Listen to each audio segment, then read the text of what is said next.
네, 안녕하세요. 농식품부 원예경영과 최은철 사무관입니다. 반갑습니다.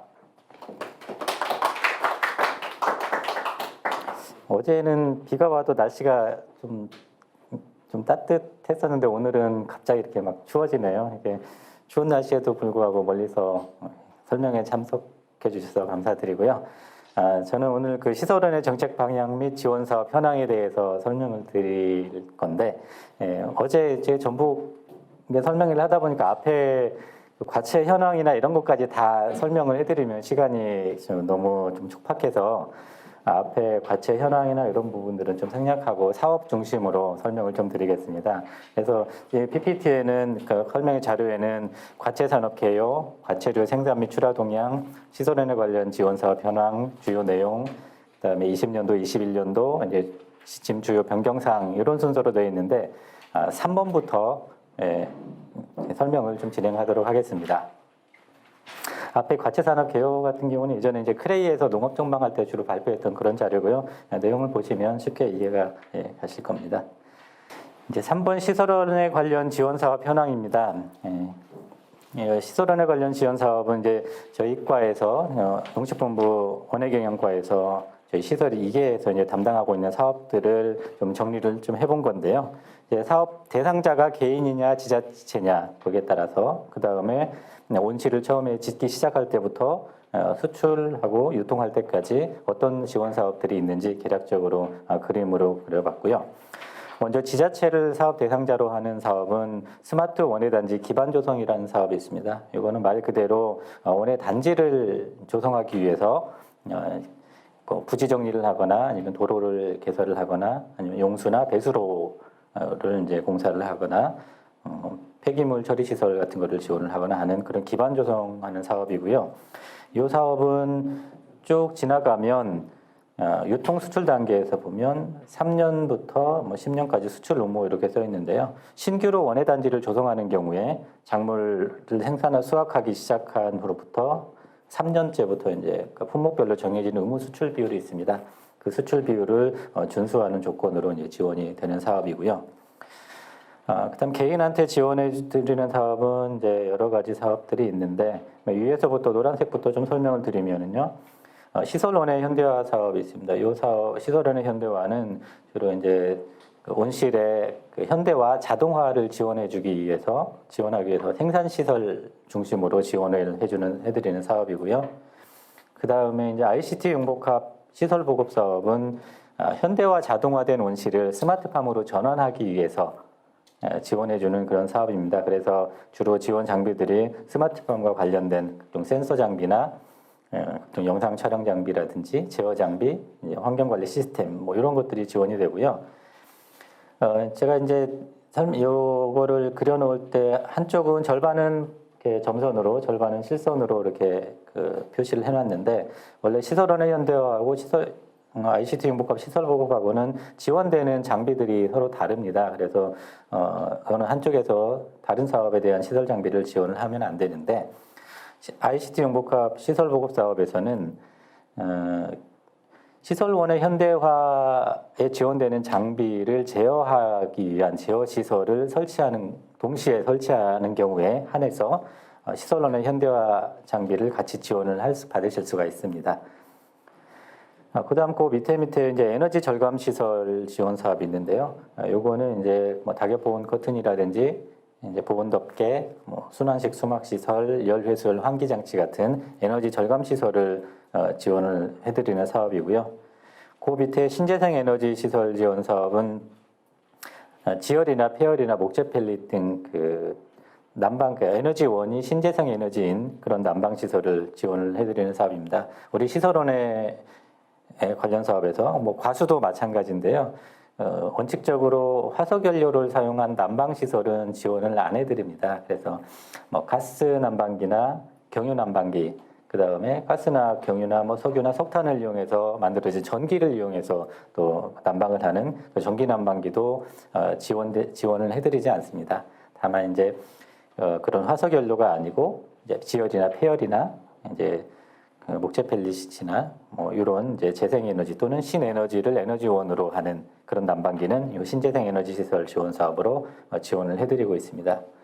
저 가운데 그 파란색으로 되어 있는 ICT 융복합 스마트팜 온실 신축 사업이고요. 공식 명칭은 수출 전문 스마트팜 온실 신축 사업입니다. 여기는 이제 스마트팜 온실을 이제 짓는 데 필요한 비용들을 전액 이제 지원을 해드리는 사업이고요. 요거는 이제 온실을 짓고 거기에 들어가는 뭐 시설원의 현대화나 ICT 융복합이나 에너지 절감 시설로 지원되는 그런 시설 장비들도 다 같이 지원을 받으실 수가 있습니다. 이 사업을 하게 되면 이것도 마찬가지로 농작물 생산 후 3년부터 10년까지 품목별 의무 수출 비율을 준수해서 수출을 좀 하셔야 되는 조건이 따라붙습니다. 전체적으로 지자체에서 직접 사업을 진행하는 사업들은 이렇게 6가지 사업이 있고요. 그다음에 여기에 이제 부대적으로 뭐 컨설팅 사업이라든지 또는 이제 고효율 에너지 기기 공동 보급 사업이라든지 뭐 이런 것들도 같이 들어가 있는데요. 그 사업들의 주관은 이제 농정원이나 농어촌 공사에서 주관을 하게 되고 지자체에서는 아마 협조하는 정도로 그렇게 사업을 운영을 해주시면 되겠습니다. 그 다음에 이제 시설원에 관련 지원 사업 예산을 전체적으로 한번 좀 살펴보겠습니다. 여기 보시면 알겠지만 우리 시설원의 분야 예산은 계속 매년 연평균 20에서 30% 이상씩 좀 감소하고 있고요. 2019년도에 우리 4개 세부 사업 기준으로 4개 사업인데요. 이 4개 사업의 전체 예산이 1,140억 원이었습니다. 근데 올해는 605억 원으로 줄어들었고요. 내년에는 470억 원으로 지금 더 줄어들 예정입니다. 사실 이렇게 예산이 줄어드는 이유는 가장 큰 이유는 여기 제가 써놨다시피 실집행 부진 문제입니다. 우리 시설원의 사업의 실집행률을 보면 여기 시설원의 현대화는 작년에 19년도에 45.4%, ICT 융복합은 39.8, 에너지 이용효율은 54.8%였는데요. 이게 작년 한 해뿐만 아니라 2018년, 17년, 16년 계속 이런 추세를 이어오고 있었습니다. 그래서 실집행 저조 때문에 각종 재정사업 평가나 보조사업 연장 평가를 하게 되면 항상 뭐 좋은 평가를 받지 못하고 나쁜 평가를 받게 되고 거기에 대한 그 결과로서 이제 예산 감축 또는 이제 사업 폐지 뭐 이런 이제 의견들이 좀 계속 나왔었고요. 그러다 보니까 예산이 매년 감축되어 왔습니다. 19년도부터 20년도 특히 이때를 보면 거의 뭐 한 40% 이상 감축이 됐죠. 그럼에도 불구하고 또 20에서 21년도에 20% 이상 또 감축이 됐습니다. 그래서 요거는 저희가 뭐 아무리 그 농가들 수요가 많아서 예산을 증액해야 된다, 더 많이 달라 이렇게 요구를 하더라도 재정당국에서 아니 돈을 줘도 다 쓰지도 못하면서 뭐 수요가 많다고 달라 그러느냐 이런 식으로 이제 얘기를 해버리기 때문에 예산이 뭐 지자체에서는 요즘에 계속 많이 부족하다고들 많이 말씀하시는데 뭐 저희가 대응하기가 상당히 좀 쉽지가 않습니다. 예를 들면 시설원의 현대화 같은 경우에도 실집행률이 45.4%면 나머지 50% 이상은 불용시키는 거거든요. 지자체에서 불용해갖고 반납을 해버리기 때문에 기재부에서 아니 100억 원을 줬는데 50억 원씩이나 반납하면서 뭔 예산을 늘려달라고 그러냐 이래버리면 저희도 사실 할 말이 없거든요. 그래서 이제 우리 시설원에 관련 예산 감액되는 게 이제 상당히 한계에 도달한 것 같아요. 여기서 더 떨어지면 진짜 사업을 이제 유지하기도 쉽지 않을 정도로 그런 상황까지 이제 도달한 것 같아서 지자체 시군 담당자분들께서도 좀 많이 힘드시겠지만 농업인들이 또 공무원들 뭐 하라고 한다고 그대로 또 하시는 것도 아니라는 것 저도 잘 알고 있는데요. 그럼에도 불구하고 우리 사업이 정상적으로 잘 진행하기 위해서는 우선 집행률부터 개선이 가장 최우선적으로 필요하기 때문에요. 연말까지 집행률을 최소한 거의 90% 이상까지는 좀 높여주셔야 예산 편성하는 데 상당히 도움이 될 것 같습니다. 그래서 아직 올해 예산도 지금 한 달 반 정도 남았는데요. 좀 집행 독려를 하셔서 실집행률을 좀 끌어올릴 수 있도록 그렇게 부탁을 좀 드리겠습니다. 지금부터는 시설원에 관련 사업에 대한 주요 내용을 좀 간략하게 좀 살펴볼 건데요. 사실은 뭐 제가 사실 설명이 필요 없을 정도로 지자체 담당 공무원들께서 다 알고 계시겠지만 그 주요 항목들, 사업 대상자, 지원 내용, 지원 조건이 이러한 것들이 있다. 이거 중심으로 간략하게 좀 설명만 드리고 넘어가겠습니다. 우선 시설론의 현대화 사업은요, 다른 사업, 우리 그 시설론에 관련 아까 그 지자체에서 하시게 되는 6가지 그 사업 중에서 요거는 이제 사업 대상자가 시설론의 현대화만 좀 다릅니다. 나머지 사업들은 거의 다 똑같은데요. 고정식 시설에서 채소 화훼류를 재배하는 농업인인데, 농업 경영체인데, 농업인이라고 해서 다 지원되는 건 아니고요. 공동선별, 공동계산하는 조직 회원이거나 또는 농산물 전문 생산단지 소속 농가여야 됩니다. 채소나 화훼류를 재배한다고 해서 다 지원받을 수 있는 건 아니고요. 이 2가지, 그러니까 공선조직 회원이거나 또는 전문단지 회원이거나 이 조건을 만족하셔야 되고요. 지원 내용은 주로 이제 생산에 필요한 시설 장비들입니다. 그래서 관수 관비 시설이나 또 이제 개폐기나 환풍기 같은 환경 관리 시설, 그다음에 이제 골조나 장기성 필름, 그 외에 이제 무인 방제기라든지 뭐 전동 운반기, 파쇄기 같은 그런 것들을 이제 지원을 하게 되고요. 이 화훼류 같은 경우에는 요 시설원의 현대화, 요 앞에 말씀드린 3가지 그 시설 장비 이외에 추가적으로 개화 조절 시설이라든지 뭐 종구 저장 시설이라든지 화훼류 그 생산에 필요한 시설 장비들을 추가로 더 지원을 받으실 수 있습니다. 그리고 지원 조건은 국고보조 20%, 융자 30%, 지방비 30%, 자부담 20% 이렇게 지원이 되고요. 지원 제외 대상은 토지 구입비라든지 그다음에 이제 난방기, 그다음 농기계, 그다음 소모성 자재, 뭐 예능시설, 선별시설 이런 것들은 우리 사업에서 지원 제외가 되겠습니다. 그리고 시설원의 현대화 사업에서 아직도 지자체 분들께서 많이 지금 혼동하고 계신 부분들이 있는데요. 이게 시설원의 현대화 사업이 2018년까지는 지원 대상 장비들에 이제 쭉 열거를 하면서 여기에 있는 장비들을 열거를 하면서 끝에다가 다 등자를 붙여 넣었습니다. 그래서 관수 관비 시설이라고 그러면 탄산가스 발생기 등, 환경관리시설은 차광보강시설 등 이런 식으로 붙여져 있어서 사실은 현장에서 농업인들한테 지원을 해드릴 때 여기에 예시된 품목 이외에 다른 시설 장비들도 지원을 계속 해오셨었는데요. 저희가 한번 지자체 지원 실태 현황 같은 거 한번 점검이나 확인을 가보면 너무 다양한 시설 장비들을 지원하고 계셔서 사실 우리가 지원해서도 안 되는 그런 것들까지도 다 지원을 하고 계셔서 2019년도부터는 등자를 빼고 지원 가능한 시설 장비들만 별도로 사업 시행 지침에 명기하는 걸로 그렇게 바뀌었습니다. 그래서 지원되는 항목들은 사업 시행 지침에 있는 그런 시설 장비들만 지원이 되는 거고요. 이거는 아까 이제 시설원의 현대화 사업은 기존 온실을 현대화 자동화하는 데 필요한 생산 설비를 지원해 주는 사업이라고 한다면 ICT 융복합 확산 사업은 기존 온실을 스마트팜으로 전환하는 데 필요한 시설 장비들을 지원해 주는 사업입니다. 이제 사업 대상자는 이제 지금부터 이제 말씀드리는 사업에서는 사업 대상자는 모든 그 시설 채소나 화훼를 재배하는 모든 농업인이 다 이제 사업 대상에 해당하게 되고요.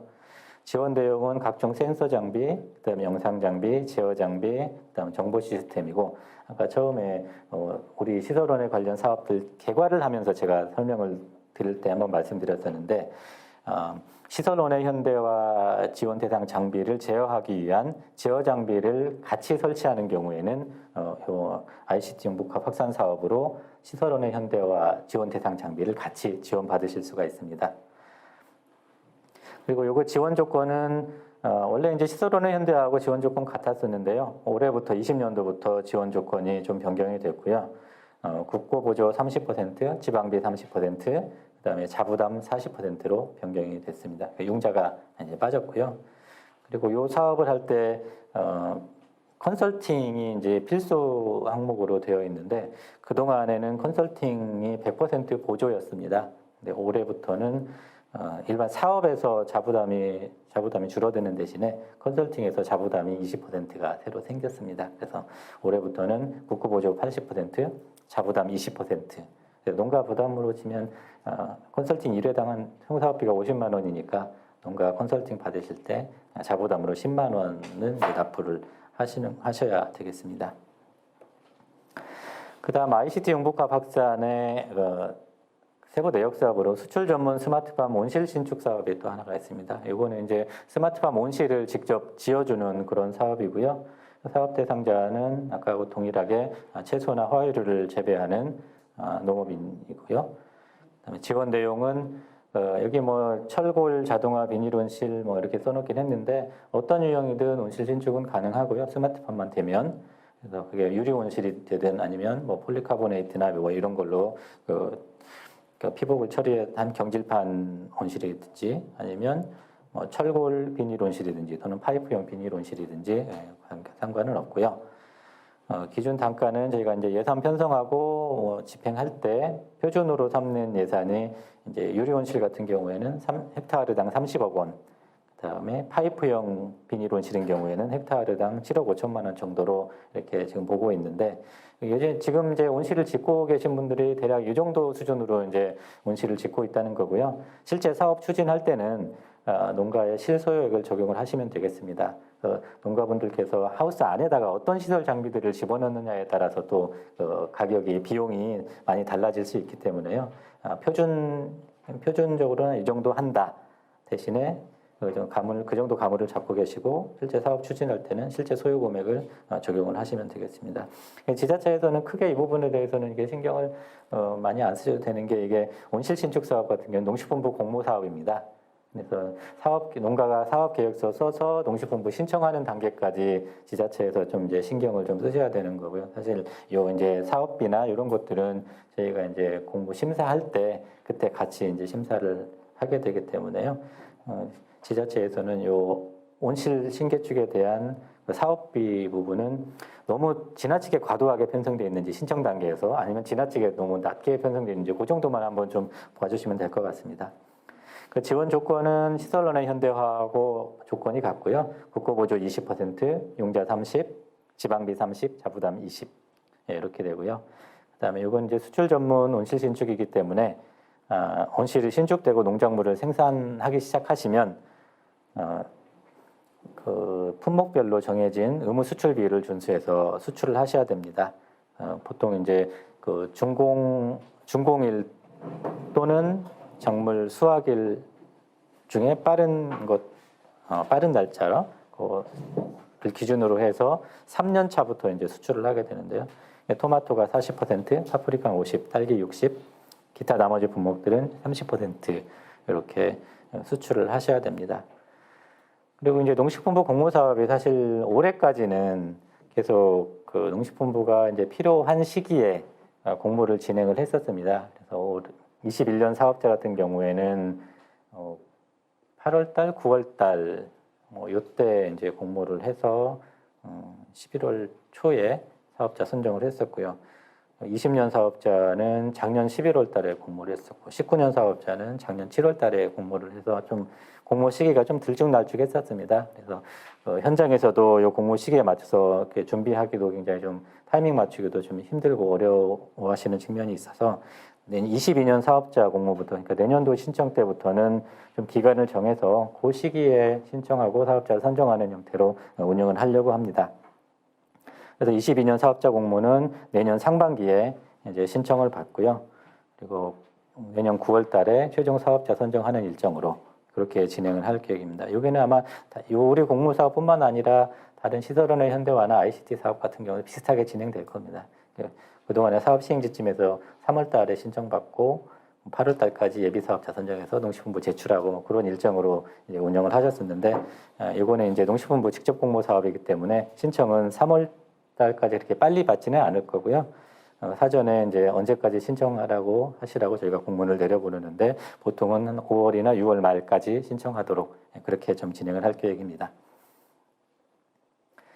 그 다음에 이제 농업 에너지 이용 효율화 사업의 에너지 절감 시설 지원 사업입니다. 에너지 절감 시설 지원 사업은 여기는 사업 대상자가 채소하고 화훼에 이제 버섯이 또 추가로 들어가고요. 그 다음에 에너지 절감 시설 중에 공기열 냉난방 시설이 있는데 이거는 지자체도 사업 대상자가 될 수가 있습니다. 지자체에서 이제 농업인의 영농편이나 아니면 교육 목적으로 이제 온실이나 이런 걸 운영하면서 공기열 냉난방 시설 설치가 필요한 경우에 그런 경우에 지자체가 사업 대상자가 돼서 사업을 할 수가 있습니다. 지원 내용은 공기열 냉난방 시설하고 그다음 낙엽보온 커튼, 수막 지배 시설 뭐 이런 것들을 이제 지원을 해드리고요. 지원 조건은 시설론의 현대화나 온실 신축이나 다 똑같습니다. 보조 20, 국고 보조 20, 융자 30, 지방비 30, 자부담 20% 이렇게 지원을 하게 되고요. 지원 대상 장비는 수막 재배 시설이 이제 순환식과 비순환식 수막 재배 시설이 있는데 비순환식 수막 재배 시설은 지원이 되지가 않습니다. 그리고 낙엽보온 커튼은 보온율이 좀 일정 수준 이상이 되는 제품만 지원이 가능하고요. 그 항원법 기준으로 70% 미만인 제품은 지원 대상에서 제외가 되겠습니다. 그 다음에 이제 농업 에너지 이용 효율화 사업의 또 하나 내역 사업으로 이제 신재생 에너지 시설 지원 사업에 있는데요. 여기도 그 사업 대상자는 채소, 화훼, 버섯을 이제 재배하는 농업인이고, 그 다음에 또 여기도 시군 자치구가 또 사업 대상자가 또 될 수가 있고요. 또 여기는 이제 축산농가도 일부 축산농가도 지열하고 폐열 냉난방기 보급 사업에서는 사업 대상이 될 수 있습니다. 돼지하고 닭, 오리를 재배하시는 분들인데 이분들이 이제 개방된 축사는 안 되고요. 그러니까 무창개사나 무창돈사 뭐 이런 그 축사를 운영하시는 분들만 지원 대상이 되겠습니다. 혹시라도 혼동하실까봐 고려돼서 말씀드리는데 과수는 지원 대상이 아닙니다. 가끔 혹시라도 과수도 지원 대상이 되는 걸로 착각하셔가지고 사업자 선정을 실수로 그렇게 하시는 지자체들이 간혹 생기기도 하는데요. 과수는 우리 사업에서 지원 대상이 아니라는 걸 꼭 유념해 두시면 감사하겠습니다. 지원 내용은 지열 냉난방 시설하고 폐열, 그 다음에 목재 펠린 난방기를 지원을 하고요. 지원 조건은 이게 이제 신재생 에너지 시설 지원이라 다른 사업에 비해서 보조 비율이 굉장히 좀 높습니다. 지열하고 폐열 냉난방 시설 같은 경우에는 국고 보조 60%, 용자 10%, 자부담 20, 지방비 20, 자부담 10%로 지원이 되고요. 그래서 용자 포함하면 농가 부담은 20%로 굉장히 좀 낮은 수준이고요. 이제 목재 펠릿은 보조율이 조금 다르게 운영이 되는데 보시는 바와 같이 보조 30, 용자 20, 지방비 30, 자부담 20% 이렇게 운영이 되고 있습니다. 그 다음 이제 농업 에너지 이용 효율화 중에 에너지 진단 컨설팅이라는 게 있는데요. 요거는 지자체에서 하시는 사업은 아니고요. 우리 한국농어촌공사에서 진행을 하는 겁니다. 그래서 저희가 직접 농어촌공사에 보조 사업자로 해서 교부 결정을 하고 농어촌공사에서 사업을 하는 건데요. 시설원의 온실 에너지 절감을 위한 컨설팅 사업입니다. 사업 대상자는 신재생 에너지 하시는 분들하고 동일하고요. 지원 내용은 말 그대로 이제 컨설팅을 하는 건데, 이 사업을 하면 우리 스마트팜 ICT 사업도 그렇지만 그 신재생 에너지 사업 같은 경우에도 상당히 좀 전문적인 내용들이 들어가고, 그 다음에 사업비가 어느 정도 좀 큰 사업 규모로 그렇게 진행되는 사업들이 많은데, 가끔 이제 농가분들께서 별 생각 없이 그냥 이거 좋다니까 한번 해보지 뭐 이렇게 해가지고 접근하시는 분들도 간혹 계세요. 그러다 보면 내가 필요 없는 시설을 설치하게 되고, 또는 필요한데 그거를 사업 계획에 담지 못하게 되고, 때로는 뭐 자부담이나 이런 게 부담이 돼서 그냥 한번 신청했다가 다시 포기하게 되는 경우도 생기고, 그래서 여러 가지 내가 필요한 시설 장비가 뭔지에 대한 그 개념이 없이 신청하는 분들이 계셔서 이런 컨설팅 사업을 운영을 하고 있고요. 그래서 이거는 이제 국고 100%로 이제 컨설팅을 하고 있는데, 이 컨설팅 에너지 진단 컨설팅을 받고 실제로 온실에서 필요한 난방 부하가 어느 정도 되는지, 요 이제 새고 있는 뭐 에너지들은 없는지 이런 것들에 대한 컨설팅을 받은 다음에 우리 사업에 이제 참여를 하실 수 있도록 그렇게 유도를 하고 있습니다. 아직까지는 100% 지원 사업으로 진행을 하고 있고요.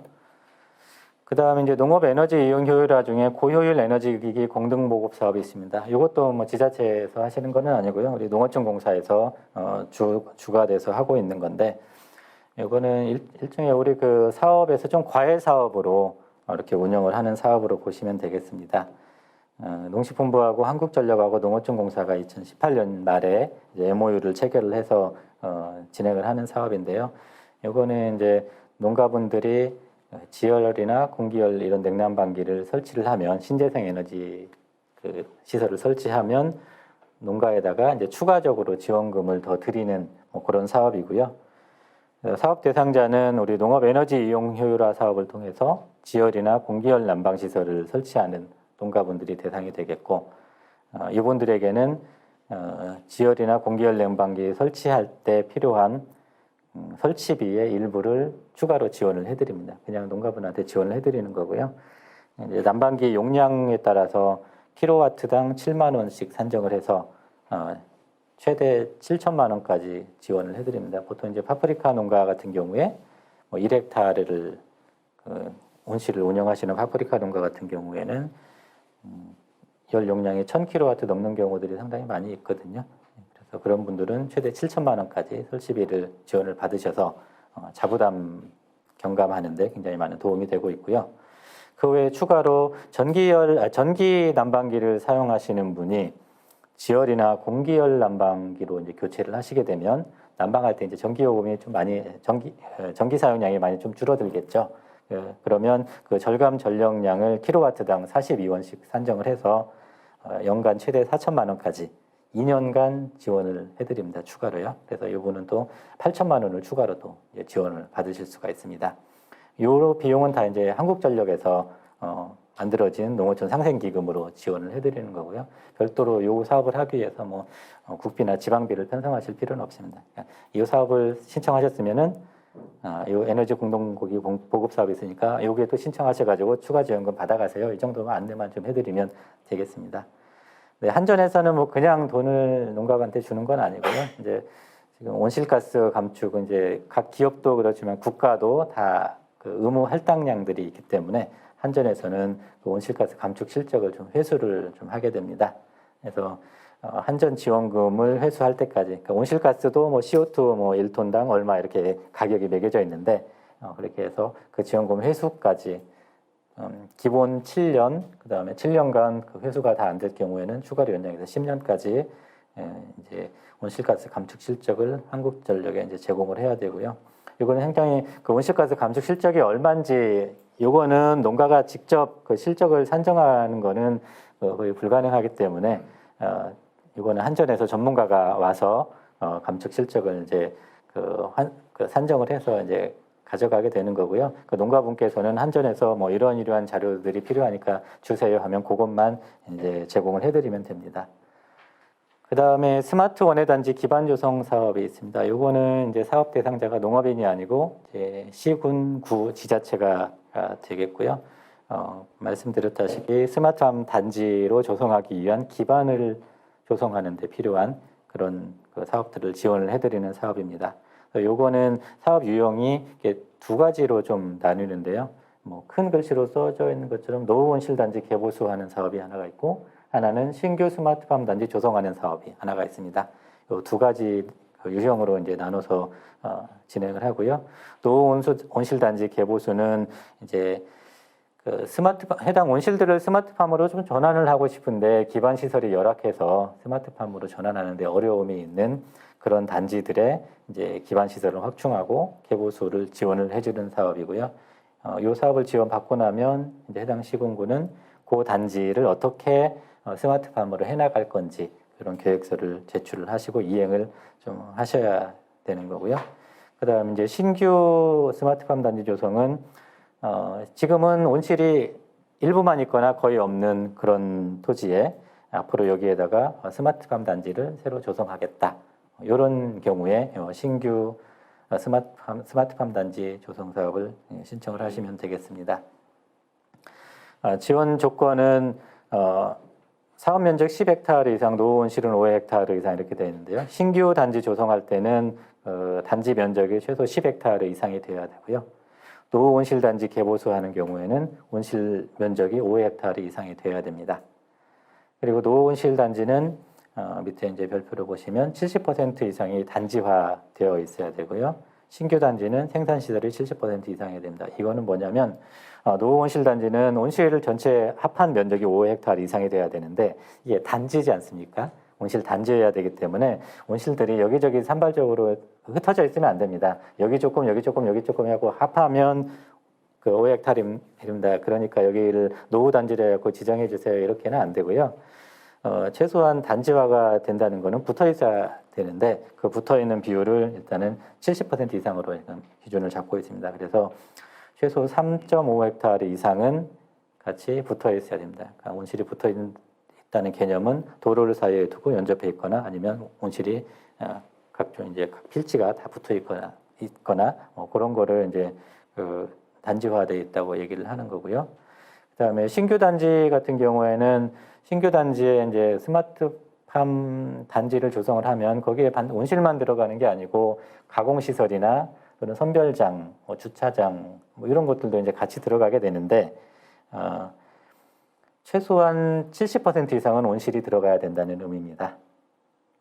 만약에 그 선별장이나 가공시설을 그 온실 단지에 조성 안 하고 인근에 있는 선별장이나 가공시설 이런 것들을 활용을 하겠다 그런 경우에는 이제 100% 온실이 들어가야 되는 거고요. 그러니까 기반 조성을 해드렸는데 거기에 온실은 절반만 짓고 나머지는 다른 부대 시설을 짓겠다 이런 것들은 안 됩니다. 반드시 온실이 70% 이상 들어가야 됩니다. 그리고 이거는 이제 사업 기간은 2년에 걸쳐서 운영이 되게 되고요. 예산 배정은 1년 차에 40%, 2년 차에 60% 이렇게 배정을 해드립니다. 그리고 22년도 공모는 아까 그 스마트팜 온실 신축 사업 공모하는 거하고 동일하게 이것도 농식품부에서 필요한 시기에 이제 그동안에 공모를 했었는데요. 이것도 온실 신축하고 거의 비슷하게 상반기에 신청하고 9월 달까지 사업 대상자를 선정하는 일정으로 앞으로는 그렇게 진행을 할 계획입니다.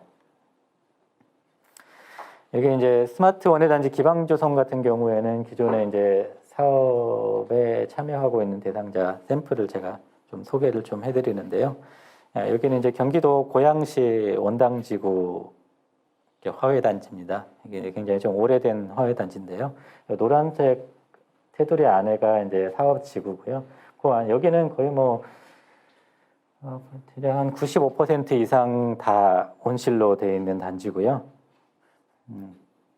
이게 여기가 이제 굉장히 시설이 오래돼서 낙후되어 있고 그래서 이제 개보수가 좀 필요한 지역이라고 신청을 해서 사업 대상자로 선정해서 사업을 진행하고 있는데요. 이제 가운데 빨간 선으로 해서 여기는 이제 상수관 고양시 협조를 받아가지고 이제 그 용수를 이제 상수도를 좀 사용하는 데도 계시는데요. 여기 이제 상수관을 설치하고 그 다음에 이제 각 온실마다 이제 배수로 정비 파란 초록색으로 그렇게 하고 그다음에 대형 관정도 필요한 경우 개발하고 이런 것들을 설치하는 그런 사업이고요. 이렇게 이걸 한 다음에 이 안에 있는 온실들은 이제 스마트화하겠다. 이런 계획을 제출했었습니다. 여기는 이제 행안부 공모 사업을 추가로 이제 신청을 해서 스마트팜으로 전환을 시키겠다. 이렇게 이제 사업을 진행을 하고 있었고요. 이제 그 동네 온실 단지가 어떻게 생겼냐면 이렇게 생겼었습니다. 이렇게 이제 온실 사이에 도로가 하나 있고 양쪽에 이렇게 조그만 좁은 배수로가 있고 수로가 파손되어 있었는데 도로가 굉장히 좁아가지고 차량도 지나다닐 수 없을 정도의 이런 형태로 지금 운영이 되고 있었는데요. 이거 이제 개보수 사업을 통해서 양쪽 사이드에 있는 배수로를 지하관 안으로 묻어버리고 양쪽을 다 포장을 해서 도로로 사용해서 이제 차량이 다닐 수 있도록 그렇게 하고 있고요. 이제 이뿐만 아니라 이제 여기는 주로 이제 화훼 단지인데 이제 폐식물을 그냥 아무데나 갖다가 버리고 방치하고 있어서 악취가 진동하고 그렇게 운영이 되고 있어서 폐식물 처리 시설도 별도로 이제 공동 작업장을 만들어서 폐식물도 처리할 수 있게 영농 폐기물을 처리할 수 있게 이런 것도 지원을 해드리고 있습니다. 그다음 이제 신규 단지인데요. 여기는 이제 충남 부여군입니다. 여기는 실제 이제 사업 계획은 실제 요거에서 약간 좀 바뀌긴 했는데 일단은 신규 단지는 이런 형태로 이제 신청을 한다. 요거를 좀 설명해 드리려고 제가 가져왔고요. 이제 왼쪽에 선생님들 기준으로 왼쪽에 이제 보시면 이게 이제 최초 계획인데요. 중간중간에 하얗게 이제 온실이 있는 데도 있습니다. 이제 몇 군데는 이제 온실이 있었는데 그 온실을 포함해서 나머지 논에다가 계속 여기다 스마트팜 온실을 짓겠다. 그래서 여기를 전체를 다 스마트팜 단지화 시키겠다. 이렇게 해서 들어오는 게 스마트 원예단지 조성 사업의 신규 단지 조성이고요. 이거를 신규 단지를 조성을 하려면 여기는 이제 주로 여기는 이제 철골 유리 온실이나 철골 비닐 온실들이 많이 들어오는데 논에다가 이제 철골 온실을 짓게 되면 집안이 약하니까 이제 침하가 되지 않습니까? 그래서 이런 그런 데 같은 경우는 지금 여기를 보시면 논을 그냥 까 엎은 건 아니고 여기에 이제 흙을 갖다가 성토를 하고 다짐 공사를 이렇게 했고요. 여기도 원래 온실이 없었는데 여기도 이렇게 성토를 한 다음에 여기 이렇게 유리 온실을 지금 올린 상태입니다. 이런 데도 이제 성토하고 여기도 지금 성토를 하고 있고요. 이런 식으로 이제 성토를 하고 그 다음에 중간에 혹시라도 뭐 이런 데 만약에 여기는 전체 이제 한 3헥타 정도 되는데 단일 온실을 지을 계획인데요. 만약에 뭐 나눠서 짓겠다 그래서 이렇게 도로가 필요하면 지금 도로하고 뭐 용배수로도 같이 이제 개설을 하게 되고 그다음에 운영에 필요한 전기 시설이나 이런 것들도 같이 이제 끌어오게 되고 이제 그렇게 이제 사업을 좀 진행을 하게 됩니다. 그 노온실 단지하고 조금 차이점을 보시면 좀 보이시죠? 노온실 단지는 기존에 이미 온실이 다 있어야 되는 그런 단지였고 신규 단지는 온실이 뭐 일부 있어도 되고 아니면 아예 그냥 없는 데를 새로 개발해서 거기다가 온실을 다 올려도 되고 뭐 그런 겁니다. 그 차이점은 그렇게 좀 보시면 되겠고요. 요거는 제가 시설원의 현대화하고 시설보급하고 에너지 절감 시설하고 그 차이점을 간단하게 그냥 설명해 드리려고 이렇게 세 개를 요약 정리한 건데 아마 다 아실 겁니다. 이 사업은 똑같이 다 온실을 운영하는 데 필요한 시설 장비를 지원해 주는 사업인데 어떤 시설 장비를 지원해 주느냐에 따라서 이렇게 세 가지로 나뉜다 이렇게 보시면 되고요. 시설원의 현대화 사업은 생산에 필요한 시설 장비를 지원한다. 그다음에 ICT 융복합 사업은 스마트팜으로 전환에 필요한 시설 장비를 지원해 준다. 에너지 영유열화 사업은 에너지 절감 시설을 지원을 한다. 그 차이점만 이렇게 좀 보시면 되겠습니다. 뭐 재원이나 이런 것들은 이제 사업을 하시면서 표시돼 나가니까 참고를 좀 하시고요.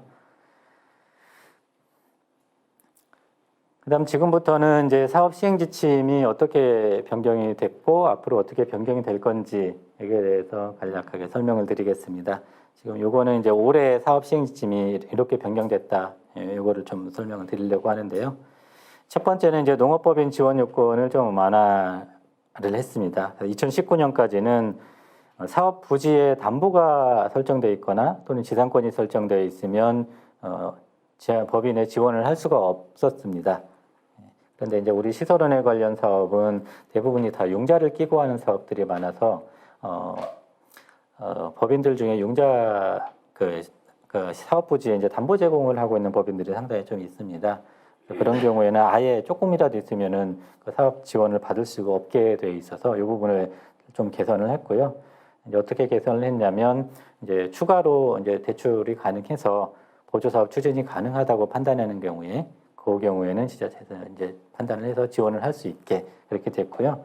이 경우에는 이제 어떤 경우가 해당이 되냐면 이렇게 부지가 요만큼 있는데 그 담보 제공을 했는데 일부만 담보 제공하신 분들이 계십니다. 예를 들면 10억 원짜리 부지가 있는데 그중에 한 1억 원 정도만 담보 제공이 돼 있고 9억 원은 추가로 담보 제공이 가능한데도 불구하고 담보 제공이 조금이라도 돼 있으니까 사업 대상자로 지원을 할 수 없게 되는 그런 문제점을 해결하기 위해서 이렇게 좀 완화를 했고요. 이 부분은 이제 지원을 할 건지 말 건지 요거는 실제 담보 제공 가능 금액이 얼마인지 요거를 시군에서 판단하신 다음에 그 다음에 이 정도 규모면 이 정도 규모의 사업을 할 수 있겠다 이렇게 판단을 하시면 되겠습니다. 그 다음에 이제 사업 포기로 인한 대상자를 교체 선정할 때 누가 선정할 거냐 이 부분인데요. 2019년도까지는 사업 대상자 변경하는 경우에 그때는 시도 승인을 받도록 되어 있었습니다. 근데 실제 우리 사업할 때 사업 대상자 선정 권한은 시군에 있잖아요. 근데 변경하는 거는 또 시도 승인을 받도록 되어 있어서 이게 그 사업 진행하는데 괜히 그냥 시간만 소요되고 하는 그런 문제점들이 있습니다. 그래서 사업 대상자 교체하는 것도 시군에서 다 하고 결과만 시도에 보고하도록 그렇게 바꿨고요. 그래서 처음에 사업 대상자 선정하는 거, 그다음 그분이 포기해갖고 대체 사업자 선정하는 것도 지금 이제 2020년부터는 시군에서 다 하시면 되겠습니다. 그리고 이제 수의계약 대상 금액이 좀 조정이 됐는데요. 요거는 뭐 우리 사업만 조정을 한 건 아니고요. 2020년도에 맨 밑에 보면 국고보조금 통합관리 지침이 올해 1월 2일 날 개정이 됐습니다. 그래서 물품 구매는 2천만 원 이하, 그다음 시설 공사는 이제 공사별로 2억 원, 1억 원, 8천만 원 이하 이렇게 수의계약 금액이 조정이 됐고요. 우리 사업뿐만 아니라 이거는 기재부 지침이기 때문에 뭐 다른 부처 모든 사업이 다 이거를 공통적으로 적용을 받게 되겠습니다. 그 다음에 이제 사업 신청은 2019년도에는 사업 예정지 관할 시군에 신청하도록 되어 있던 거를 20년도에는 농가 주소지 또는 사업 예정지 관할 시군에 다 신청할 수 있게 이렇게 바꿨습니다. 이 부분에 대해서도 제 기억에 아마 경남이었나요? 경북 남부 지역이었나요? 이쪽에서도 좀 민원이 좀 있었고 간간히 이제 수도권에서도 좀 민원이 좀 있는 그 내용이긴 한데 이제 인접 지역에 사는 농가분들이 이제 이런 불편을 많이 호소하고 계시죠. 예를 들면 여기 안동하고 예천하고 있으면 살기는 안동에 사시는데 논은 바로 그 옆에 있는 논이 하우스가 예천군이다 주소가. 그러면 어디에다 신청을 가지고 어디에서 사업비를 지원받아야 되느냐 이제 이런 거였는데 그동안에는 이제 사업 예정지 관할 시군이었으니까 예천군에다 신청해서 예천군에서 지원을 받으시면 됐는데 사실 이렇게 이제 그 지침을 바꾸게 된 배경은 뭐냐면 아마 경남이었던 것 같아요. 경남이었던 것 같은데 농가분이 경남이면은 어디를 예를 들까요? 김해를 예를 들까요? 예, 김해하고 창원으로 그렇게 해볼까요? 김해에 사시는데 창원에 사시는데 하우스는 김해에 있어요. 그래서 김해에다가 신청하고 이제 지원을 받으셔야 되잖아요. 근데 김해에서는 우리 지역에 사시는 분이 아닌데 내가 왜 거기를 지원을 해줘야 되냐. 그래서 이제 반대를 하는 거고 창원에서는 그래도 토지는 김해에 있지만 우리 지역 주민이니까 우리가 지원하겠습니다 했는데 지침상 사업 예정지 관할 시군에 신청을 해야 됐기 때문에 창원에다 신청해서 지원을 받을 수가 없었어요. 그래서 그 문제를 좀 해결하기 위해서 주소지 또는 사업 예정지에서 지원이 가능한 시군에 신청을 해서 사업을 지원을 받으십사 하고 이렇게 개정을 했는데요. 또 이렇게 바꾸니까 또 이렇게 약간 생각지도 못했던 또 문제가 좀 생기더라고요. 이제 이렇게 해놓으니까 서로 좀 미루는 그런 경향이 있더라고요. 이제 사업 예정지에 신청 가능하니까 저쪽에다 신청하세요. 중과 주소지에 신청 가능하니까 저쪽 시군에다 신청하세요. 이렇게 해가지고 농가가 뭐 이러지도 못하고 저러지도 못하고 하는 그런 상황도 좀 그런 부작용도 좀 생기더라고요. 그래서 원래대로 복귀시켜달라 뭐 이런 지자체도 좀 많이 있었는데요. 일단은 뭐 농가 입장에서는 어느 한쪽에서 지원해 주신다는 지자체가 있으면 신청을 해서 받을 수 있도록 하는 게 좋기 때문에 이걸 좀 유지하는 게 좋을 것 같고 대신에 이제 시군 담당 공무원들께서는 농가분들께서 지원해 달라고 신청서를 제출하면 거부하지는 마시고 좀 받아주셨으면 좋겠어요. 받으셔서 이제 평가 기준에 따라 평가를 하고 지원 대상이 아니면 그때는 뭐 부득이하게 탈락시킬 수밖에 없을 테니까요.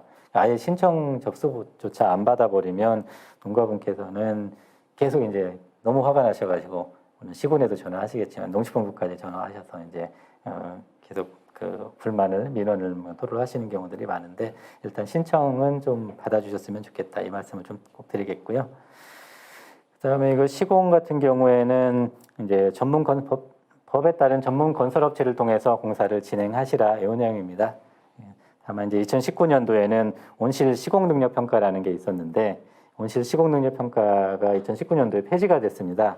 근데 아직도 예전에 이 시공 능력 평가를 하던 협회는 온실 시공 능력 평가를 해가지고 공개를 하고 뭐 이거를 받아야 사업에 참여를 할 수 있다 뭐 이런 식으로 좀 얘기를 하고 계시는 경우도 간혹 있는 것 같아요. 근데 뭐 온실 시공 능력 평가를 뭐 참고하는 거는 괜찮습니다. 근데 반드시 온실 시공 능력 평가를 받아야만 사업을 참여를 할 수 있다. 이거는 틀린 얘기니까요. 이거는 유념해 주시고요. 실제 받아야 되는 거는 온실 시공 능력 평가가 아니고 그 건설산업기본법에 따른 그 건설 시공 능력 평가인가요? 전문 건설업체 혹시 그 차장님 이름이 뭐죠, 그게? 예, 대한전문건설협회에서 하는 그냥 시공능력 평가죠. 예, 그 시공능력 평가 그거는 받으시는 게 맞는데 온실 시공능력 평가를 받아야만 우리 사업에 참여할 수 있다. 이거는 틀린 얘기입니다. 그 다음에 이제 그 장기성 필름하고 골조는 이제 지자체 공동 구매를 하도록 되어 있는데요. 이게 2020년도 올해부터는 이제 농협이나 조공법인을 지정해서 공동 구매를 할 수 있도록 저희가 그렇게 하고 있고요. 그다음에 이제 지자체가 직접 공동 구매를 하게 되는 경우에 이제 담당 공무원 부담이 굉장히 좀 커지기 때문에 농협을 통해서 할 수 있도록 해달라 이런 요청이 있었습니다. 그래서 그 저희 수용을 해서 변경을 했고요. 그다음에 온실 신축 사업 응모를 할 때 신청서를 제출을 할 때 자가 설계형으로 신청하시는 분들에 대한 조건이 좀 변경됐는데요. 온실 신축 사업은 그 온실 설계를 누가 하느냐에 따라서 두 가지 유형으로 나뉘는데 농업인이 직접 설계를 하는 경우는 자가 설계형이라고 그러고요. 농어촌 공사에다가 유탁해서 설계하는 경우는 유탁 설계형이라고 합니다. 근데 이제 농업인분들은 보통은 이제 본인이 원하는 형태의 온실을 짓고 싶어서 자가 설계형으로 많이 신청을 하시는데 2019년 같은 경우에는 설계를 다 한 다음에 그 다음에 공모를 신청하도록 되어 있었습니다. 근데 이런 경우에 농업인이 공모를 했다가 떨어지는 경우에 그 경우에 이제 설계비가 농업인 부담으로 이제 온실을 할지 안 할지는 이제 정확 결정이 되지 않은 상태에서 설계비를 농업인한테 이제 부담을 지우는 그런 결과가 생기게 돼서 자가 설계형도 사업자를 선정한 다음에 그다음에 사업 대상자로 선정된 다음에 설계에 착수하는 걸로 그렇게 지침이 바뀌었습니다. 그리고 스마트팜 ICT 연구과학 확산사업 보조 비율은 아까 사업 설명할 때 설명을 드렸으니까 이건 넘어가겠습니다. 이제 다음은 이제 2021년도에 이제 어떻게 이제 제도가 바뀌게 될 건지 거기에 대해서 좀 설명을 드리겠습니다. 지금 여기처럼 2020년, 21년 이렇게 표시된 거는 이미 2020년도 사업 시행 지침에 이미 예고가 되어 있던 그런 내용들이고요. 특별한 사항이 없으면 그 예고했던 대로 이제 제도가 변경이 돼서 이제 운영이 될 계획입니다. 먼저 첫 번째는 이제 농업 경영체 등록 정보 현행화 부분인데요. 현재까지는 우리 사업에 참여할 때는 그냥 농업 경영체를 등록만 하셨으면 됐습니다. 그 내용에 대해서 진위에 대해서까지는 확인을 하지 않았었는데요. 내년부터는 사업 신청서나 계획서하고 경영체 등록 정보가 일치하도록 그렇게 이제 운영을 할 계획이고요. 당시에는 일치하지 않는 경우에는 원래 지원 제외를 한다고 했었습니다. 근데 지금 현재 시군 담당 공무원들께서 농가의 경영체 등록 정보를 확인하시는 권한이 없다고 하시더라고요. 그래서 이 부분에 대해서는 당장 내년부터 이거를 적용하기는 좀 쉽지 않을 것 같다는 생각이 들어서 일단 현재 지원 제외를 할지 안 할지는 지금 검토 중에 있는데요. 아마 좀 시스템이 갖춰질 때까지는 지원 제외하는 거는 바로 적용하기는 좀 쉽지 않을 것 같다는 지금 생각이 듭니다. 다만 경영체 등록 정보가 지금 농가들이 한번 입력하고 나서 그 현행화가 되지 않고 예전 자료들이 그대로 있어서 정확도가 굉장히 많이 떨어지고 있고요. 그래서 농식본부에서도 이걸 현행화하기 위해서 각종 보조 사업이나 지원 사업하고 연계를 하려고 하고 있고, 그게 전체적인 사업의 정책 방향입니다. 그래서 이것도 사실은 올해 결정된 건 아니고 2019년도에 이미 그렇게 얘기가 돼서 우리 시설원의 사업 같은 경우는 농가 수도 많고 다 개별 농업인들이 사업에 참여하시는 거라서 바로 적용하기는 쉽지 않다. 그래서 2년간 좀 유예해달라 해서 2011년부터 적용하겠다 이렇게 한 거였는데 지금도 사실은 이거를 일일이 확인해서 현행화시키기가 지금 현장에서는 좀 쉽지 않은 것 같다. 좀 이러셔서 일단 내년도에는 이거 지원 제외는 하지 않고 다만 계속 정책 방향은 이 방향으로 갈 거기 때문에 지자체에서는 한 번 더 확인을 하신다거나 아니면 우리 지금 에그릭스에 각 사업별로 신청서를 접수하고 등록하는 그 시스템이 다 마련이 되어 있습니다. 몇 개 시군만 그걸 지금 쓰고 있는데 전 시군으로 그 시스템 이제 입력하는 거를 좀 확대를 좀 해나갈까 지금 검토를 하고 있고요. 그렇게 시스템을 활용하게 되면 전산상으로 바로 이제 경영체 DB하고 연계해서 일치 여부를 확인이 가능하기 때문에요. 그렇게 입력이 되면 시스템상으로 경영체 등록 정보를 일치를 시킬 수 있도록 그렇게 지금 정보통계 담당관실하고 협의를 지금 해나가고 있습니다. 그리고 이제 대상 정보는 모든 신청서에 들어있는 모든 정보를 다 시키는 건 아니고요. 이제 핵심 정보들만 확인을 하면 되겠습니다. 예를 들어서 이제 농업인의 이름, 주소, 그 다음에 농지 주소 면적, 그 다음에 재배 품목 면적, 그 다음에 이제 온실이 이제 비닐 온실이냐, 유리 온실이냐 이 정도로 중요한 정보들만 좀 확인을 할 계획입니다. 그 다음에 이제 비순환식 양액재배 시설 지원 요건 강화인데요. 현재는 아무런 제한이 없이 그냥 지원을 하고 있었습니다. 21년부터는 시군 사업비의 30% 이내로 제한을 할 계획이고요. 원래 이거는 20년부터 이렇게 제한을 하기로 했었는데 이제 지자체에서 좀 이거 시기를 좀 유예해 달라 해서 지금 1년간 지금 유예를 해서 21년도부터 이렇게 운영을 할 계획입니다. 이건 예를 들어서 이쪽에 이제 안동시의 전체 예산이 1억 원이다. 그러면 비순환식 양액재배 시설 설치하는데 지원하는 건 3천만 원까지만 지원할 수 있게 이렇게 운영을 하게 됩니다. 그다음 이제 스마트팜 ICT 응복합 사업의 정보 제공 부분인데요. 이건 이제 농식품부의 그 빅데이터 스마트팜 빅데이터 운영하고 이제 관련이 되는 부분입니다. 현재 우리가 스마트팜 사업을 많이 지원을 하고 있는데 스마트팜 사업이 활성화가 되려면 스마트팜 사업을 통해서 수집된 그 많은 정보들이 한 곳으로 모여서 그 데이터를 분석하고 그걸 다시 농가들한테 피드백을 해주는 그런 절차가 이루어져야 되는데 현재 농가분들께서 사업 지원만 받으시고 정보 제공해달라고 그러면 거부를 하시는 경우가 굉장히 많습니다. 그래서 앞으로는 우리 사업을 지원받으면 정보를 반드시 제공할 수 있도록 그렇게 할 계획이고요. 현재까지는 단순하게 그냥 협조해야 된다 이렇게 되어 있었는데 내년부터는 제공해야 한다 이렇게 의무화를 할 계획입니다. 다만 이제 모든 농가들이 다 의무적으로 정보 제공을 해야 되는 건 아니고요. 우리 농정원에서 필요한 농가분들한테 가서 정보 제공에 좀 협조를 해달라고 동의를 구할 겁니다. 그런 경우에 해당 농가는 반드시 정보 제공을 해주셔야 되겠습니다. 그런 정보 제공 같은 경우에는 농가한테 일일이 쓰라고는 안 하실 거고요. 자동으로 농정원 서버로 필요한 데이터들이 전송이 될 수 있는 그런 프로그램이나 이런 거를 설치를 해드릴 겁니다. 그래서 그 프로그램을 통해서 농정원으로 데이터가 갈 수 있게 동의를 해주시는 그런 절차가 필요하다는 것을 말씀드리고요. 그 다음에 이제 지열 사업의 사업 기간이 1년에서 2년으로 변경됐습니다. 이것은 실제 사업 기간을 반영해서 이렇게 바꾼 거고요. 이제 지열 사업 하시는 분들이 1년 안에 사업을 끝내는 경우가 거의 없거든요. 그러다 보니까 이제 실집행률이 매번 이제 2월을 하게 되니까 집행률이 저조해서 이거는 실제 필요한 사업 기간을 이제 반영을 해서 2년으로 바꾸고 이제 변경을 했고요. 그래서 1년 차에는 예산의 50%가 지원이 되고 2년 차에 50% 지원이 되겠습니다.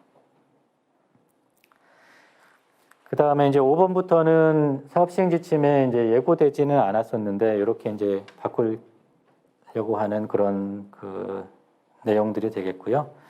이제 요거는 이제 그 컨설팅의 자부담이 생기면서 부득이하게 이렇게 제도가 좀 바뀌는 측면이 있는 건데요. 예전에는 100% 지원 사업이었기 때문에 사전 컨설팅만 의무였고 나머지 시설 설치 컨설팅이나 확인 점검 컨설팅은 저희가 권장으로 해놔도 농가분들께서 다 받으셨습니다. 거의 대부분 다 이제 무료였기 때문에 받으셨습니다. 근데 이제 의무로 하게 되면 자부담 때문에 농가분들이 안 받는 경우, 컨설팅이 필요한데도 안 받는 경우들이 생기기 때문에 저희가 판단하기에 여기까지는 반드시 좀 받아야 되겠다 싶은 데까지는 의무사항으로 하고 나머지는 권장으로 적용을 할 계획입니다. 그래서 저희가 컨설팅 할 때 사업 대상자 선정하기 전에 사전 컨설팅을 하고 그 다음에 시설 장비가 설치되면 바로 나가서 제대로 설치가 돼서 운영되고 있는지 시설 설치 컨설팅을 하고 그 다음에 그 이후에 제대로 또 활용을 하고 계신지 확인 점검 컨설팅 이렇게 기본적으로 세 번을 하고 있는데요.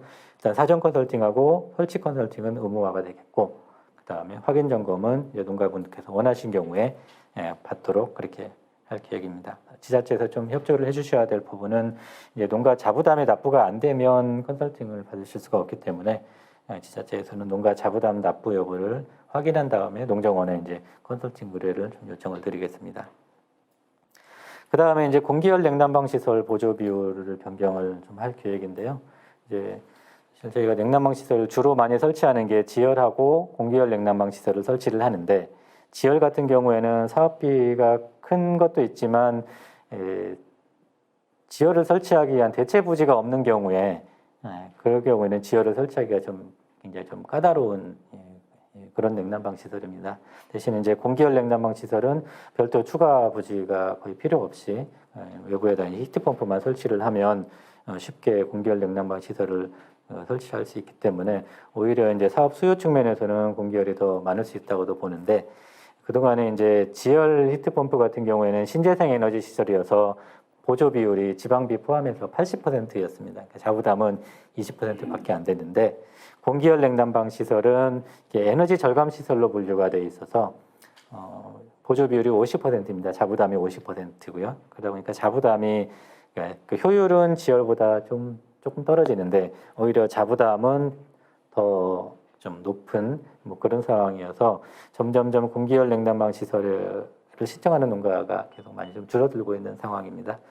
공기열 냉난방 시설은 자체 이제 그 성능이나 문제 때문에 이제 강원도나 이제 경기도 북부 이쪽 지역에서는 이제 설치를 좀 꺼려하는 농가들도 있긴 하지만, 이게 호남이나 경상 지역 같은 경우에는, 경남 지역 같은 경우에는 충분히 그런 문제점 없이 이제 운영이 가능해서 보급을 확대해도 지금 되는 상황인데, 자부담 부담 때문에 굉장히 좀 어려워하고 계셔서 아마 이 부분도 경남에서 좀 요청을 하셨던 것 같아요. 좀 자부담 비율을 좀 줄여달라. 그래서 내년도에는 국비 40%, 용자 20, 지방비 30, 자부담 20. 그래서 20년도하고 비교해 보면 일단 지방비에는 변동이 없고요. 농가 입장에서 볼 때는 용자 포함해서 자부담이 50%에서 30%로 20% 줄어들도록 그렇게 이제 보조 비율을 변경을 할 계획이고요. 아마 이제 지금 요 안으로 해서 국회에 지금 예산안이 제출이 되어 있는데, 아직 지금 그 내년도 예산안이 확정이 된 게 아니기 때문에 지금 이렇게 바뀌었다 이렇게까지는 제가 말씀을 못 드리는데, 특별한 사항이 없으면 내년도에는 이제 그 변경된 비율로 어떻게 사업을 지원을 하시면 되겠습니다. 이제 국회에서 예산안이 통과가 되면 사업 시행 지침 내려보낼 때 그때 명확하게 명시를 해서 통보를 해드리도록 하겠습니다. 그 다음에 이제 사업 포기하고 이월하는 사업자에 대한 관리를 좀 강화할 계획인데요. 요거는 맨 처음에 제가 설명을 드렸던 우리 예산하고 관련이 있습니다. 우리 그 사업의 실집행률이 50% 정도밖에 안 될 정도로 굉장히 낮은 상황이었는데요. 이제 실집행이 잘 안 되는 이유 중에 거의 대부분이 농업인분들이 쉽게 포기하고 그 다음에 쉽게 이월시키고 하는 게, 그게 아마 가장 중요한 원인이었던 것 같습니다. 그래서 그냥 뭐 올해 돈도 없는데 내년에 하지 뭐, 어차피 내년에 신청하면 또 지원 받을 수 있는데 그냥 이런 생각으로 많이들 사업을 하시는 것 같아요, 농업인분들께서요. 그러다 보니까 뭐 농가는 편의에 따라서 할 수 있어 좋겠지만, 우리 사업 전체적으로는 그런 분들이 많으면 많아질수록 예산 삭감폭은 더 커지고 결국에는 해당 시군에 돌아가는 예산도 줄어들 수밖에 없고 나중에는 폐지될 수도 있는 그런 상황이라서 이제는 농식품부에서도 좀 더 적극적으로 사업을 좀 관리를 할 계획입니다. 그래서 일단은 연도별로 그 사업 포기했거나 이월하신 분들에 대해서는 별도 리스트를 관리를 할 계획이고요.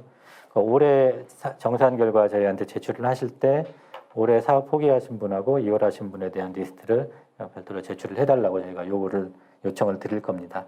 그래서 20년 사업자부터는 저희가 좀 관리를 할 거고요. 그다음에 포기하고 이월하신 사업자분은 사업자 규모에 따라서 시설원에 관련 지원 사업을 제안을 할 계획입니다. 이거는 시군별로 이렇게 하고 계신 데도 계시고 아직 안 하는 지자체도 계십니다. 세게 하고 있는 지자체는 사업 규모에 따라서 모든 시설원의 사업에 대해서 5년간 사업 지원을 제한하는 지자체도 있고요.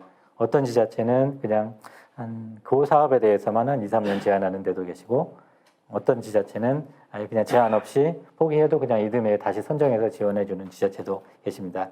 근데 앞으로는 그 사업 지침을 명시를 해서 일단 모든 시설원의 지원 사업에 대해서 시설원의 현대화, ICT, 그다음에 에너지용 효율화 전부 다 이제 몇 년간의 일정 기간은 사업 참여를 하실 수 없도록 그렇게 제한을 할 계획입니다.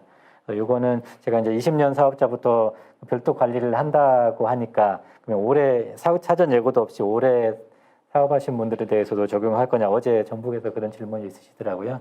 근데 이제 제한하는 거는 내년도 사업자부터 제한을 할 거고요. 이제 관리만 제가 20년도 사업자부터 관리를 할 계획입니다. 그다음에 이제 공동구매 체계 표준화를 할 계획인데요. 이거는 현재 이제 철골하고 여기 장기성 필름 같은 경우에 이제 공동구매를 하도록 되어 있는데 이제 저희가 얼마 전에 한번 각 지자체들 점검을 쭉 다녔는데 여러 가지 좀 문제점들이 좀 있었습니다. 잘하는 데도 계셨고 굉장히 힘들어하는 데도 계셨고 그래서 아예 힘들어서 올해는 공동구매 안 하겠다 해서 포기하신 지자체도 이제 계셨는데 네, 대체적으로 보면은 대부분의 지자체가 이제 농협에다 그냥 단순하게 위탁해 놓고 농협에서 알아서 하도록 그렇게 맡기는 지자체들이 굉장히 좀 많았고요. 일부 지자체는 담당 공무원이 직접 나라장터를 이용해서 공동구매를 하시는 그런 지자체도 계셨습니다. 근데 이렇게 하다 보니까 업체나 농업인이나 다 지금 불만을 제기하고 있어서 이 부분에 대해서 이제 개선을 좀 할 계획이고요. 농협에 위탁하는 경우에는 농협에서 자기들이 그동안에 거래하던 업체들만 대상으로 해가지고 공동구매하고 물건을 납품을 하다 보니까 이 사업에 참여를 하고 싶은 다른 업체들은 왜 우리는 여기에서 배제를 시키느냐 이제 이런 형태의 불만들이 좀 있었고요.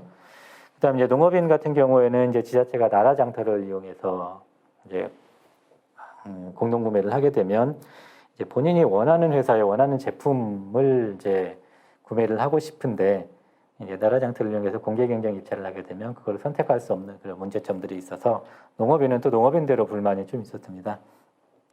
그래서 이 부분은 저희가 보니까 경북 성주군에서 한 공동구매 시스템이 이 두 단점을 좀 보완을 할 수 있는 그런 시스템인 걸로 보여서 좀 지자체에 소개를 하고 이 시스템으로 가려고 지금 계획을 하고 있습니다. 그래서 성주군에서 하고 있는 그 공동구매 체계를 보면 여기 이제 파란색으로 적어놓은 것처럼 처음에 농업인 수요 조사를 하고 그다음 농협에서 참여업체 모집 공고를 한 다음에 업체들이 견적서를 제출을 하면 공급가격 결정 협의회라는 것을 개최합니다. 이게 가장 핵심적으로 중요한 사항인 것 같은데요. 여기에서 지자체하고 농협하고 성주군 같은 경우는 농민단체도 이제 같이 참여를 하고 있고요. 농업인 업체들이 같이 참여해서 농업인들이 필요한 규격이나 그런 이제 제품 이것들을 수량이 얼마만큼 있는데 이거를 얼마에 공급할 수 있는지 그런 가격을 협의회에서 결정을 합니다. 그래서 협의회에서 가격이 결정이 되면 농협이 해당 업체와 이제 단가 계약을 체결을 하고요. 각 농협에서 체결된 단가로 해서 제품을 공급하는 형태로 그렇게 공급을 하고 있습니다. 그래서 이제 사실 성주군에서 제일 문제되는 부분은 참여업체 모집 공고하는 부분이 좀 문제가 있었는데요. 거기에서 이제 그 업체를 좀 지나치게 좀 제한을 하고 있어서 그 부분에서 문제가 좀 있었는데 여기만 그냥 모든 업체들이 다 업체 견적서 내는 거는 가능하다 이렇게 제한을 하지 않고 풀면 물론 이제 일정한 자격 요건 같은 거는 부여를 할 수 있겠죠. 근데 이제 꼭 나하고 그동안에 거래했던 업체들만 제출을 해라 이런 거 이렇게 하지 않고 공개 경쟁으로 해서 공고를 하고 견적서를 받는다면 큰 문제는 없을 것 같고요. 그래서 이 시스템으로 하는 게 농가나 업체나 또 지자체 부담도 이렇게 많이 좀 줄여줄 수 있을 것 같다는 생각이 듭니다. 그래서 이런 형태로 표준화해서 운영을 할 계획이고요. 그 다음에 이제 폐비닐, 폐양액 등 영농 폐기물 관리를 좀 강화할 계획입니다. 폐비닐 같은 경우에는 우리가 이제 장기성 필름 지원할 때 이제 폐비닐이 발생하게 되는데요. 이때 이제 현재는 그냥 뭐 장기성 공동구매하게 되면 이렇게 지원을 해드렸는데 21년부터는 교체하게 되면 그 전에 이제 폐비닐을 어떻게 처리했는지 거기에 대한 증빙 자료도 좀 받으셔야 되고요. 그다음에 폐양액 같은 경우에는 이제 비순환식 양액 재배 시설 지원 비중을 단계적으로 이제 축소를 할 계획입니다. 현재 이제 올해 내년도에는 30% 이내로 제한을 했었는데 그 이후에 좀 더 이제 축소를 할 계획이고요. 그다음에 이제 의무자조금 미납 농가에 대한 지원도 좀 제한을 할 계획입니다. 이게 농수산 자조금법이 개정이 돼서 이제 다음 주부터 이제 시행이 됩니다.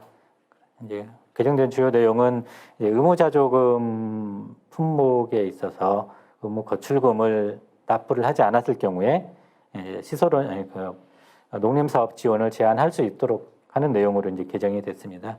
그래서 이 부분에 대해서 아까 그 경영체 등록정보 현행화와 마찬가지로 자조금 부분도 자조금을 납부하지 않으면 보조사업에서 지원 배제하자, 이게 이제 전체적인 이제 농식 분야의 정책 방향이기 때문에요. 우리 사업에서도 이제 제한을 할 계획이고요. 내년도 사업 신청할 때부터 의무 거출금 납부 확인서를 제출을 받으셔야 됩니다. 그래서 통과가 없으시면 자조회에 납부를 하고 납부 영수증을 꼭 제출을 해주셔야 되고요. 그러니까 지금 21년 사업자 같은 경우는 이미 20년도에 신청을 했기 때문에 추가로 받으실 필요는 없습니다. 22년 사업자 신청하실 때 그때 받으시면 되고요. 다만 이제 20년도 사업자가 중간에 포기해가지고 대체 사업자를 선정하는 경우에 대체 사업자 사업 신청 받을 때에는 의무 자조금 납부 확인서를 받으셔야 됩니다. 그러니까 쉽게 생각하시면 내년도에 신청하시는 분들은 다 의무 자조금 납부 확인서를 제출을 받으셔야 된다, 이렇게 보시면 되겠습니다. 네, 이상으로 간단한 설명 마치고요. 조금 있다가 질의응답 시간이 있으니까 그때 궁금하신 사항이 있으면 질의응답 받도록 하겠습니다. 고맙습니다.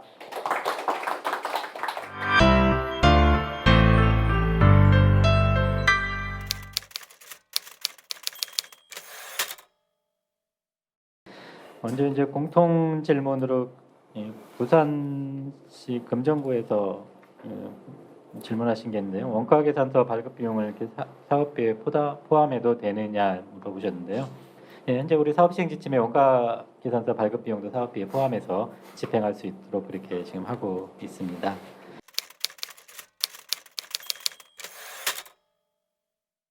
이 내용은 아마 그 사업자 선정을 하고 나머지 이제 국비 예산이 좀 남았는데 그 예산 가지고 그 다음 사업자를 선정하려고 하는데 국비 기준을 좀 충족하지 못했을 경우에, 예를 들면 내가 지금 1,000만 원이 남았는데 해당 그 사업자는 1억 원짜리 사업을 신청했다. 그러면 국비 20%니까 원래 2,000만 원이 있어야 되잖아요. 그런 경우에 지자체에서 자율적으로 좀 편성해도 되느냐, 뭐 이런 질문인 것 같으세요. 국고보조율 같은 경우에는 총사업비에서 지원 가능한 비율을 정한 겁니다. 그래서 20%다 하면은 20%까지 지원할 수 있다. 이런 개념으로 좀 받아들이시면 될 것 같고요. 그러니까 마지막 사업자가 국고보조율 20%를 못 맞출 것 같다 그러면 그 예산 범위에 맞춰서, 예를 들면 아까 들으면 10%였지 않습니까? 그러면 10%로 교부 결정을 하셔서 지원을 하셔도 됩니다. 다만 이제 정산하실 때도 마찬가지로 그 보조 비율에 맞춰서 이제 정산을 하셔야 되겠죠. 그러면 이제 그만큼 국고 보조 비율이 줄어든 만큼 이제 자부담이 늘어나는 결과가 되겠죠. 그런 식으로 예산 편성을 해서 지원은 가능하고요.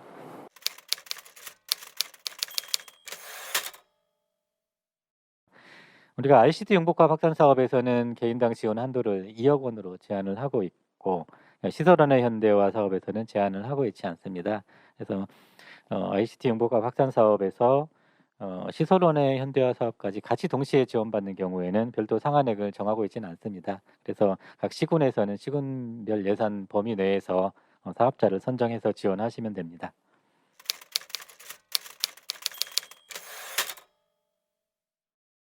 우리 사업에서 사업 대상자는 현재 고정식 온실에서 시설 채소나 화훼를 재배하고 있는 농업인이 대상이 됩니다. 그래서 기존에 있는 온실을 포함해서 신규로 신축한 온실까지도 사업 대상에 지금 포함 가능하고요. 다만 아까 질문하신 것처럼 그 해 내에 사업이 완료가 될 수 있어야 됩니다. 내가 올해 온실 짓고 내년까지 2월 해가지고 하겠습니다. 이런 경우에는 사업 대상자를 선정하시면 안 되고요. 사업 대상자 선정 전에 온실이 준공이 되고 그다음 거기에 이제 우리 ICT 연구가 확산 사업이나 또는 시설원의 현대화나 뭐 에너지 이용 효율화 사업을 통해서 지원을 받는 것까지는 가능합니다.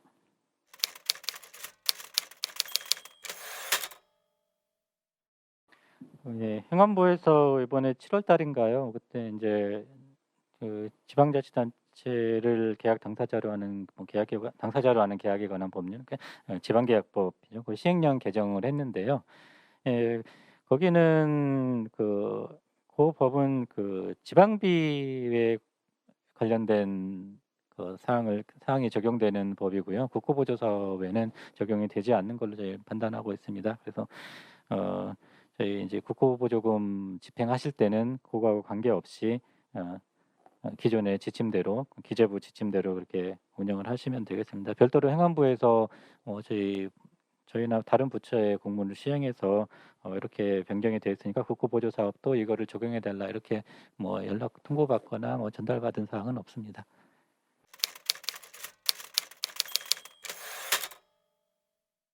네, 기본적으로는 한 사업자가 사업을 할 때는 한 개의 사업으로 한 개의 공사로 이제 발주를 하는 게 맞고요.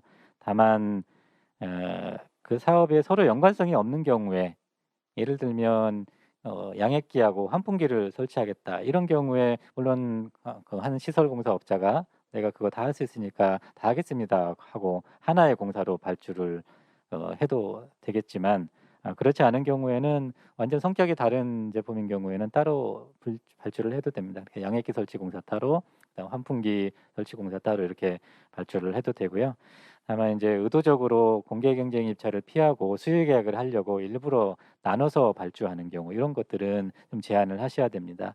그러면 공사 성격에 따라서 똑같은 이름의 공사라 하더라도 조금씩 달라질 수가 있어서 제가 이거는 반드시 하면 안 된다 이렇게 단정적으로 말씀드리기는 좀 어려운 면이 있긴 한데요. 예를 들면 이제 그 보온 커트, 다격 보온 커튼 설치 공사인 경우에 사실 다격 보온 커튼하고 그거를 설치하는 물품 구매하고 설치하는 공사를 분리 발주해도 되느냐 이거는 사실은 그 한 세트로 묶어서 보는 게 사실 맞는 것 같아요. 그런 경우에는요. 네, 그런 식으로 해서 물론 이제 그런 경우에도 그 지역의 이제 공사 여건이 다른 경우에는 부득이한 경우에는 분리 발주가 가능한 경우도 아마 있을 수 있겠지만 그거는 분리 발주를 해야 되는 사유를 명확하게 좀 이제 증빙을 하고 시군 담당 공무원한테 이제 사업 대상자가 설득을 하셔야 되겠죠.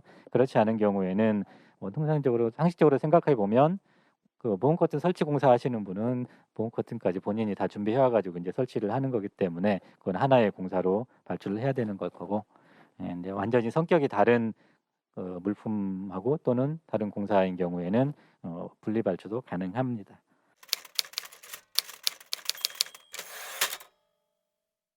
아까 제가 사업 설명하면서 좀 말씀을 드렸었는데, 에, 저 사업 시행 지침에 있는 시설 장비만 지원을 하셔야 됩니다. 시군에서 내가 판단하기에는 이것도 지원해도 될 것 같습니다 하고 지원하면은 사실 지침이 의미가 없는 거잖아요. 예, 그래서 그거는 사업 시행 지침에 있는 것만 지원을 좀 해주시면 되고요.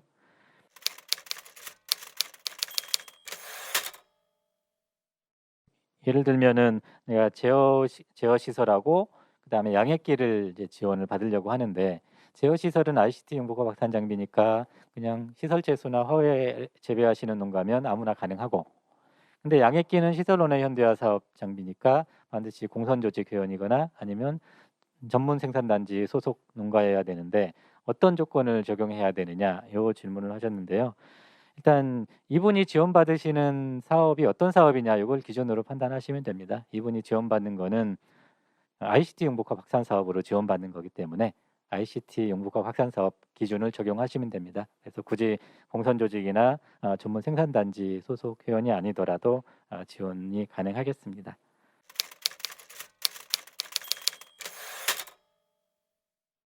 그거는 현실적으로 이제 쉽지 않은 얘기고요. 너무 지금 품목별로 또 제품별로 제조회사별로 또 규격별로 가격이 다 다르고 매년 변동이 생기는데 그거를 저희가 일률적으로 이렇게 매번 조사해서 제공해 드릴 수는 없는 상황이고 또 그렇다고 이제 평균 단가를 해서 제공할 해드리는 것도 쉽지는 않은 것 같아요. 왜냐하면 제품별로 가격 차이가 굉장히 많이 나서요. 그래서 이제 아까 우리 에너지용 효율할 때 히트펌프 같은 경우에도 제조 회사가 어느 회사 거냐, 그 다음에 열 용량이 몇 와트짜리냐에 따라서 가격이 뭐 적게는 수백만 원에서 수천만 원까지도 차이가 나거든요. 그거를 히트펌프는 그냥 평균 3천만 원 이렇게 해놓을 수는 또 없기 때문에 저희가 가격을 이렇게 표시하는 거에 대해서 굉장히 좀 저희도 좀 부담되는 측면이 있습니다. 근데 예를 들면 다격 보온 커튼 예를 들면 1세제곱미터당 뭐 11,000원이다 이러면 이게 제품별로 다 다르거든요. 그보다 훨씬 싼 것도 있고 훨씬 비싼 것도 있는데 그렇게 해놔 버리니까 일종의 좀 부작용이 딱 그 금액에 맞춰 가지고 이제 사업 신청을 하신다거나 또는 나는 더 비싼 거를 쓰고 싶은데 왜 11,000원까지만 지원해 주느냐 그러면서 시군 담당자들께서 굉장히 좀 곤욕을 치르시는 분들도 많이 계시는 것 같더라고요. 그래서 이렇게 해놓는 게 마냥 좋지만은 않은 것 같다는 생각이 좀 많이 들 때가 있어서 한번 좀 여쭤보는 거고요.